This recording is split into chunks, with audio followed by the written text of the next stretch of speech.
Bienvenue sur Docteur Michel, la chaîne où on parle franchement de ta santé, sans tabou, sans jargon, avec toute la bienveillance que tu mérites. Ici, chaque semaine, je te partage des conseils médicaux concrets, validés par la science, pour que tu vieillisses bien, que tu restes fort et que tu profites pleinement de chaque année qui passe. Si c'est ta première visite, abonne-toi dès maintenant et active la cloche. Les infos que tu vas trouver ici, ton médecin ne te les donnera peut-être jamais en consultation, faute de temps. Est-ce que tu te lèves la nuit pour aller aux toilettes ? Une fois, deux fois, parfois trois fois, et tu te dis que c'est normal, que c'est l'âge, qu'il faut faire avec ? Je vais te dire quelque chose d'important, avec beaucoup de douceur, mais avec toute la franchise médicale que tu mérites. Ce n'est pas une fatalité, et surtout, c'est évitable. 4 hommes sur 5 après 70 ans sont concernés par ce problème. 4 sur 5.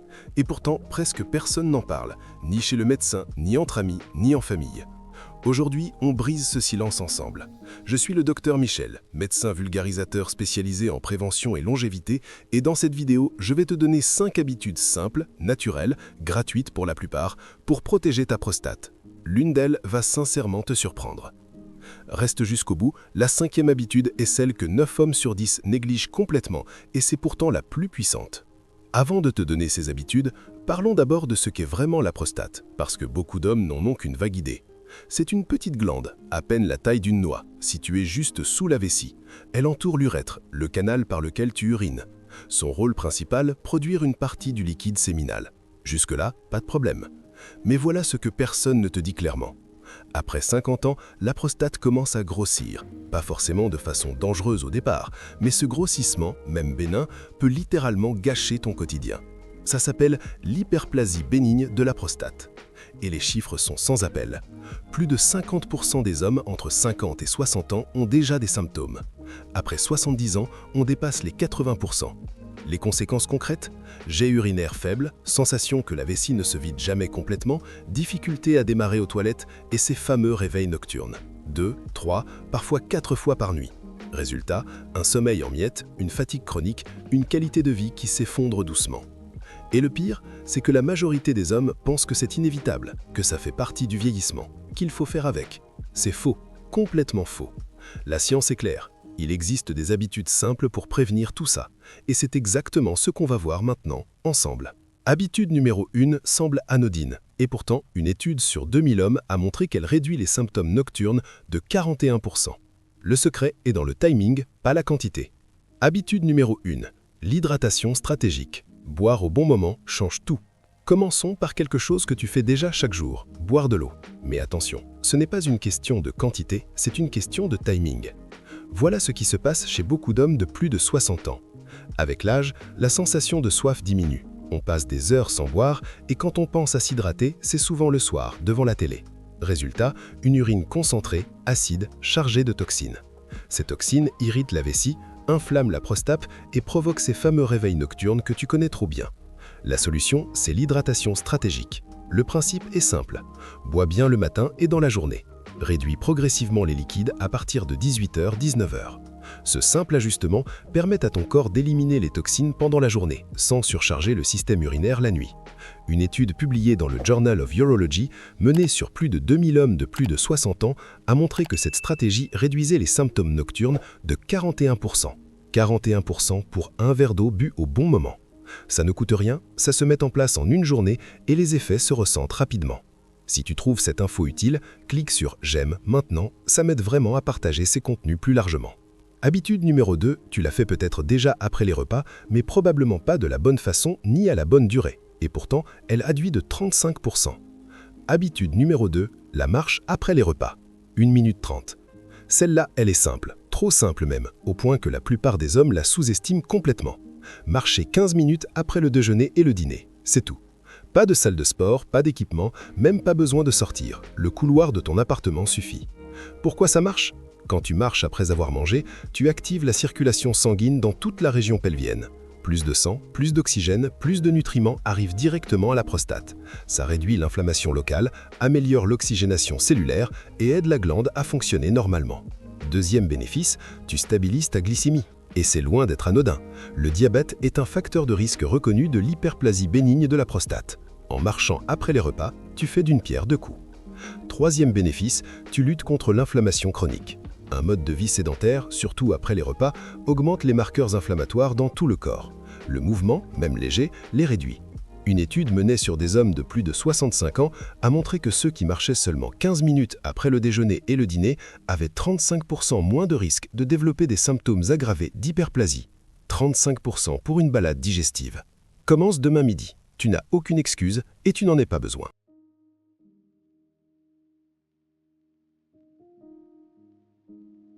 Éclair, habitude numéro 3. C'est celle qui va te faire sourire ou froncer les sourcils. Mais la science est formelle et les chiffres vont t'étonner. Cœur, habitude numéro 3.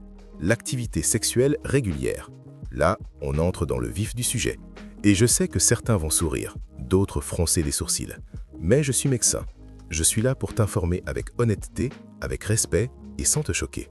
L'une des habitudes les plus efficaces pour la santé de la prostate, c'est maintenir une vie sexuelle régulière. Et oui, cela inclut la masturbation. Voici pourquoi, scientifiquement. L'éjaculation régulière permet un nettoyage naturel de la prostate. Elle aide à expulser les sécrétions accumulées, les cellules mortes, les toxines qui, avec le temps, peuvent irriter ou enflammer la glande. Bilan. Une étude de la Harvard School of Public Health, suivant plus de 10 000 hommes sur 2 décennies, a montré que les hommes qui éjaculaient au moins 21 fois par mois avaient 33% moins de risque de développer un cancer de la prostate. 33%. En plus de cet effet purificateur, l'activité sexuelle améliore la circulation pelvienne, détend les muscles autour de la prostate, réduit le stress et diminue l'inflammation locale. Beaucoup d'hommes, après 60 ans, laissent cette dimension de leur vie s'éteindre, par habitude, par fatigue, parfois par honte. C'est compréhensible. Mais d'un point de vue médical, c'est dommage. Que ce soit avec un partenaire ou en solo, l'important, c'est la régularité. Et si tu as des difficultés dans ce domaine, parle-en à ton médecin sans gêne. C'est exactement pour ça qu'on est là. Éclair, habitude numéro 5. Tu manges déjà ces aliments, probablement, mais tu ne sais peut-être pas qu'ils protègent ta prostate directement, ni comment les préparer pour décupler leurs effets. Brocoli, habitude numéro 4. L'alimentation ciblée. Tu manges déjà pour ta prostate. Tu ne le sais pas encore. Tu manges déjà tous les jours. La question c'est, est-ce que tu manges pour ta prostate? Il existe des aliments qui offrent une protection directe à cette glande. Pas des super aliments miracles venus du bout du monde. Des aliments ordinaires, que tu connais déjà, mais que tu n'associes peut-être pas à la santé prostatique. Premier allié, la tomate. Elle contient du lycopène, un antioxydant puissant aux propriétés anti-inflammatoires qui agit directement sur le tissu prostatique. Bilan. Une étude publiée dans l'International Journal of Cancer a montré que les hommes consommant des tomates cuites au moins 2 fois par semaine avaient 28% moins de risque de cancer de la prostate. 28%. En plus de cet effet purificateur, l'activité sexuelle améliore la circulation pelvienne, détend les muscles autour de la prostate, réduit le stress et diminue l'inflammation locale. Beaucoup d'hommes, après 60 ans, laissent cette dimension de leur vie s'éteindre, par habitude, par fatigue, parfois par honte. C'est compréhensible. Mais d'un point de vue médical, c'est dommage. Que ce soit avec un partenaire ou en solo, l'important, c'est la régularité. Et si tu as des difficultés dans ce domaine, parle-en à ton médecin sans gêne. C'est exactement pour ça qu'on est là. Éclair, habitude numéro 5. Tu manges déjà ces aliments, probablement, mais tu ne sais peut-être pas qu'ils protègent ta prostate directement, ni comment les préparer pour décupler leurs effets. Brocoli, habitude numéro 4. L'alimentation ciblée. Tu manges déjà pour ta prostate. Tu ne le sais pas encore. Tu manges déjà tous les jours. La question c'est, est-ce que tu manges pour ta prostate? Il existe des aliments qui offrent une protection directe à cette glande. Pas des super aliments miracles venus du bout du monde. Des aliments ordinaires, que tu connais déjà, mais que tu n'associes peut-être pas à la santé prostatique. Premier allié, la tomate. Elle contient du lycopène, un antioxydant puissant aux propriétés anti-inflammatoires qui agit directement sur le tissu prostatique. Bilan. Une étude publiée dans l'International Journal of Cancer a montré que les hommes consommant des tomates cuites au moins 2 fois par semaine avaient 28% moins de risque de cancer de la prostate. 28%. En plus de cet effet purificateur, l'activité sexuelle améliore la circulation pelvienne, détend les muscles autour de la prostate, réduit le stress et diminue l'inflammation locale. Beaucoup d'hommes, après 60 ans, laissent cette dimension de leur vie s'éteindre, par habitude, par fatigue, parfois par honte. C'est compréhensible. Mais d'un point de vue médical, c'est dommage. Que ce soit avec un partenaire ou en solo, l'important, c'est la régularité. Et si tu as des difficultés dans ce domaine, parle-en à ton médecin sans gêne. C'est exactement pour ça qu'on est là. Éclair. Habitude numéro 5. Tu manges déjà ces aliments, probablement. Mais tu ne sais peut-être pas qu'ils protègent ta prostate directement, ni comment les préparer pour décupler leurs effets. Habitude numéro 5. Le sommeil profond. La stratégie de prévention que tu pratiques ou que tu sabotes. On arrive à la dernière habitude, et c'est peut-être celle qui va te surprendre le plus, parce qu'elle n'a l'air de rien. Dormir.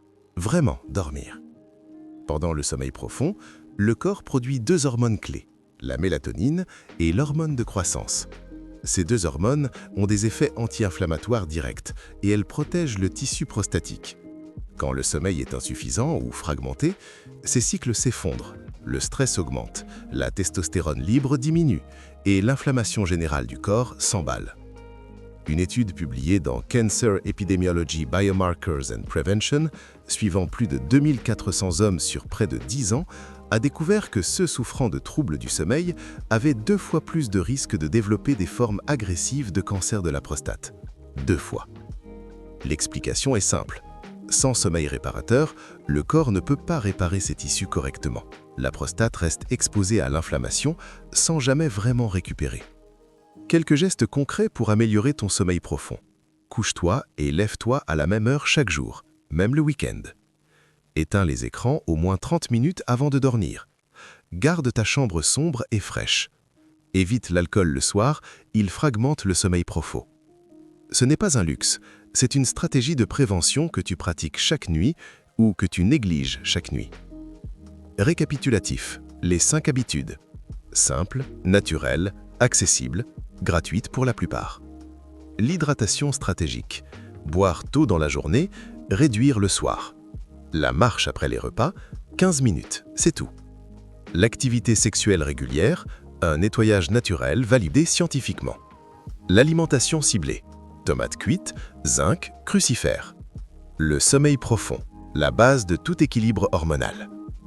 Ces habitudes ne remplacent pas un suivi médical. Si tu as déjà des symptômes, réveil nocturne fréquent, jet faible, sensation de vessie qui ne se vide pas, consulte un urologue. Ne reste pas dans le déni. Ta prostate mérite autant d'attention que le reste de ton corps. Ce que je retiens après des années de pratique médicale, c'est ceci.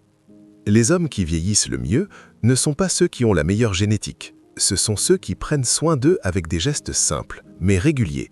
Ceux qui osent parler de leurs problèmes, ceux qui agissent avant que ça devienne grave. Et toi, tu fais partie de ces hommes-là. Tu es là, tu écoutes, tu t'informes. C'est déjà un acte de courage et de sagesse. Alors ma question pour toi aujourd'hui. Laquelle de ces 5 habitudes vas-tu commencer dès ce soir? Dis-le-moi en commentaire. Je lis tout, je réponds à un maximum d'entre vous. Si cette vidéo t'a été utile, like-la maintenant. C'est le meilleur moyen de la faire voir à d'autres hommes qui en ont besoin. Ton père, ton frère, ton ami. Un partage peut changer la qualité de vie de quelqu'un que tu aimes. Abonne-toi et active la cloche parce que dans la prochaine vidéo, je vais répondre aux questions que les hommes n'osent jamais poser à leur médecin. Ça va être direct, ça va être utile et ça va te surprendre. La santé de la prostate, c'est un sujet qu'on doit aborder plus ouvertement. Plus on en parle, moins il y a de souffrances inutiles. Prends soin de toi, prends soin de ta prostate. Et à très bientôt.